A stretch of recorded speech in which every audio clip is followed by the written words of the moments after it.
Oh, il a dit t'étais les stars. Oh, t'étais les stars. Il a dit tout est accompli. En Jean chapitre 3, le verset 4. Quiconque pêche transgresse la loi. Le péché est la transgression de la loi. Ce qui veut dire tout est accompli. Bonjour. Vous écoutez Tétélistaï, notre méditation quotidienne du lundi au vendredi avec le pasteur Paris Tala.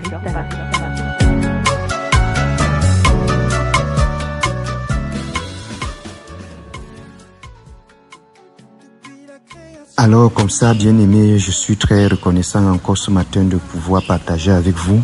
Nous sommes toujours dans notre thème général, la différence claire entre l'évangile et la religion. Et nous sommes en train d'aborder le point de vue de la religion concernant le péché et le point de vue biblique, le point de vue de l'évangile concernant le péché. Les religieux, ceux qui n'ont pas encore véritablement rencontré l'évangile, ont une façon de voir et de parler du péché, et l'évangile lui-même définit ce que c'est que le péché. Alors bien aimé, le texte que nous avons lu ce matin dans le livre de 1 Jean chapitre 3, le verset 4 nous dit « Quiconque pratique le péché transgresse la loi, et le péché est la transgression de la loi. » Voici une définition biblique de ce que c'est que le péché. La Bible dit le péché c'est transgresser, c'est aller contre la loi, c'est violer la loi. Et maintenant, bien aimé, ça veut dire c'est la loi qui définit ce que c'est que le péché. C'est la loi qui nous dit ce que c'est que le péché. Par exemple, dans la nation où tu te trouves, il y a la loi. Si tu violes la loi, tu vas aller en prison. Dans certaines nations, bien aimées, fumer la drogue ou le marijuana et tout ça, c'est le péché là dans cette nation. Ça veut dire, si on te voit avec le marijuana, on va t'arrêter parce que tu as violé la loi, la constitution. Ils ont voté une loi contre ça. Mais dans une nation à côté, quelqu'un peut bien fumer le marijuana sans pour autant violer la loi. Donc c'est la loi qui nous permet de taxer un acte, une pensée de péché ou non. C'est pour cela que la Bible dit toujours dans 1 Jean 3, le verset 9, quiconque est né de Dieu ne pêche point, ne pratique point le péché parce que la sémence de Dieu demeure en lui et il ne peut pécher. En fait, la Bible nous dit ici dans le livre de 1 Jean 3, le verset 9 que celui qui est né de Dieu, il est impossible que celui-là pêche. Ah, pourquoi est-ce qu'il est impossible que quelqu'un qui est né de Dieu pêche? Alors, quand nous entrons dans le livre de Romains chapitre 7, le verset 9, c'est Paul qui le dit. Pour moi, étant autrefois sans la loi, je vivais, mais quand le commandement vint, le péché reprit vie et moi je mourus. Bien-aimé, c'est le commandement, c'est la loi qui a amené le péché. Donc sans la loi, on ne parlera point de péché. C'est pour cela que la Bible dit également dans Romains chapitre 5, le verset 14, car jusqu'à la loi, le péché était dans le monde. Or, le péché n'est pas imputé quand il n'y a point de loi. Bien-aimé, on ne peut pas t'accuser d'avoir péché s'il n'y a pas une loi qui condamne ce que tu as fait. Si la loi ne condamne pas, bien aimé, la polygamie, si toi tu te maries même de 10 femmes, tu n'as pas péché. Mais si par exemple au Cameroun où je me trouve, si la loi dit personne ne doit avoir plus de 2 femmes, si j'ai 3 femmes, j'ai péché. Mais si la loi n'a rien dit sur le nombre de femmes que tu peux épouser, bien aimé, tu peux épouser autant de femmes que tu veux sans toutefois transgresser la loi. Donc c'est la loi qui nous permet de taxer un acte de péché. Donc c'est la loi qui permet de taxer un acte de péché. Sans la loi, ou encore, s'il n'y a point de loi, le péché n'existe pas non plus. Donc, là où il n'y a pas de loi, on ne parle pas de péché. L'acte posé ne peut donc porter le nom de péché s'il n'y a pas de transgression. Romains chapitre 4, le verset 15. Donc, c'est donc clair que Dieu ne peut prendre en compte un acte de transgression s'il n'y a point de loi. Sans la loi, Romains chapitre 7, le verset 8 dit bien aimé, et le péché saisissant l'occasion produisit en moi le commandement, toutes sortes de convoitises. Car sans la loi, le péché est mort. Sans la loi, le péché est mort. Chers frères et sœurs, vous qui m'écoutez ce matin, Est-ce que tu es sous la loi? La Bible dit que c'est la loi qui permet au péché d'exister et de prendre vie. Donc, là où il n'y a pas de loi, le péché est mort. Il n'y a pas de péché, on ne parle pas de péché. La loi est bonne, le commandement est saint, mais c'est l'homme qui a un problème. Cependant, la loi est l'élément qui donne la puissance au péché, selon 1 Corinthiens 15, le verset 56. La mort existe à cause du péché et trouve sa puissance dans la loi. Alors, comment faire pour supprimer la mort afin que la vie demeure?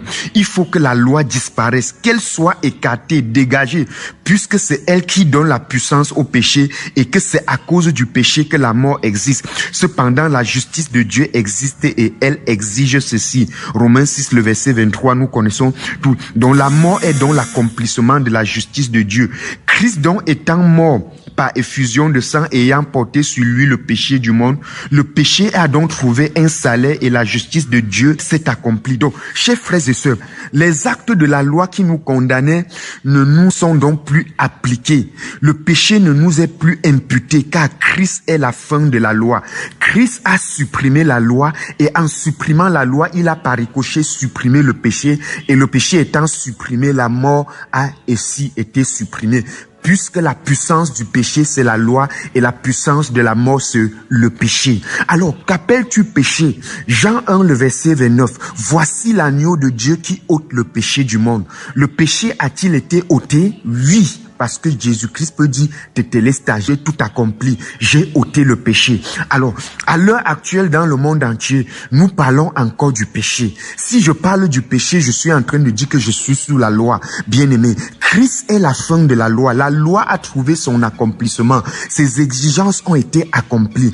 Alors, qu'appelles-tu péché? Le vol, la fornication, l'adultère, le mensonge, la haine.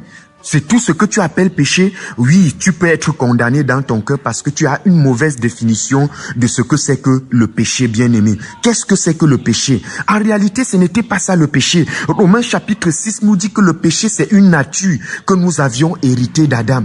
Le péché, c'est le vieil homme. C'est cette nature que nous avons héritée d'Adam. Et ce péché a été ôté. Souviens-toi, Romains chapitre 5 nous dit que quoi? À partir du verset 17 jusqu'à verset 19, que nous n'étions pas pécheurs parce que nous avions péché, nous étions pécheurs parce que quelqu'un a péché et toute sa race, toute sa lignée, bien-aimé, toute sa série a été condamnée de pécheurs à cause de l'acte d'une seule personne.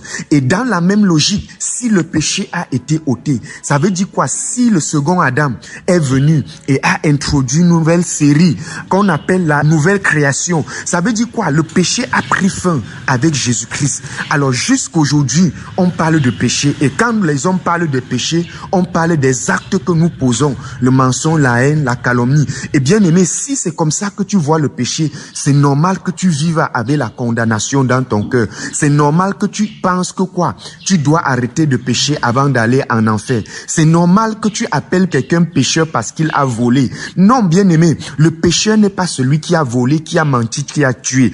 Bien aimé, le pécheur, c'est tout simplement celui qui s'est identifié en Adam. C'est tout simplement l'ignorance qui amène plusieurs personnes à s'appeler pécheurs. Alors, chers frères et sœurs, si la loi a été supprimée, ça veut dire le péché a été supprimé et la mort aussi a été supprimée.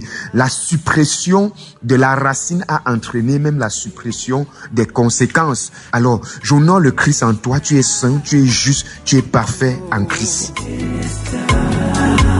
Il a dit tout est accompli.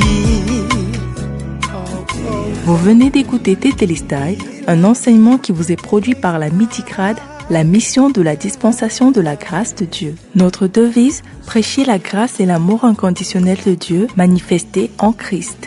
Vous pouvez nous contacter au 675 27 16 77 ou encore au 698 76 73 75.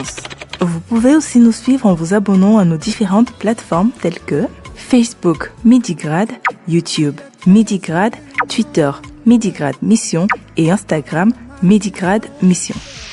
Tétélestai, tout est accompli. Dans le but que je sois sauvé.